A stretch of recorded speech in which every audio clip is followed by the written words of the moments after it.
Сәлем баршаңызға. Бүгін мен сіздерге NeoPad бағдарламасы бойынша 3D модельдерді қалай қолдану керектігін көрсетемін. Алдымен Google-ге программаның атын жазып алайық. Бірінші көрсеткен сайтқа кіреміз. Кірген кезде бізде үлгіге 3D модельдер көрсетеді. Осы жерден қарап шығайық. Бұл модельдер бірнеше градусқа бұрылады. Ерекшелігі де сода. Жан-жағынан анық біз бұны көре аламыз. Мысалы өтпе, бізде биология пәніне тыныс алу тақырыбы бар. Сол кезде осы модельмен түсіндірсек қандай керемет.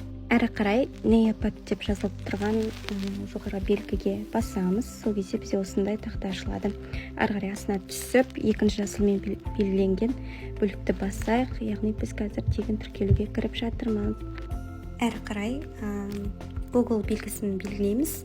Яғни біз Google аккаунтпен қазір кіретін боламыз. Осыны басқан кезде сіздің Google аккаунтын шығады, соны үстінен басасыз. Әрі қарай осындай тақта ашылады бізде. Жоғарғы жақтағы көк жазумен жазылған create деген сөзді басамыз. Астында бірінші белгіленген lesson'ды басайық. Яғни біз қазір жаңа сабақты құрастыратын боламыз.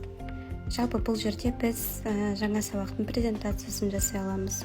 Одан бөлек викториналық сұрақтар жасауға болады.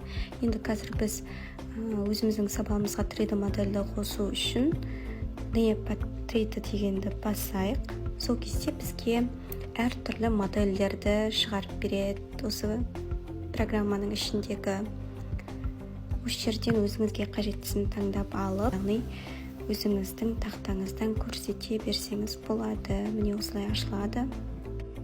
Бұл жерде сіз міндетті түрде жаңа сабақты құрастыру емес, ең бастысы осы жолмен кіріп, өзіңізге қажетті модельдерді таңдап, оқушыларға көрсете берсеңіз болады, тақырыбыңызға сай етіп.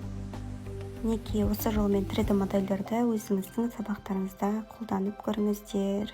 Назарларыңызға рахмет.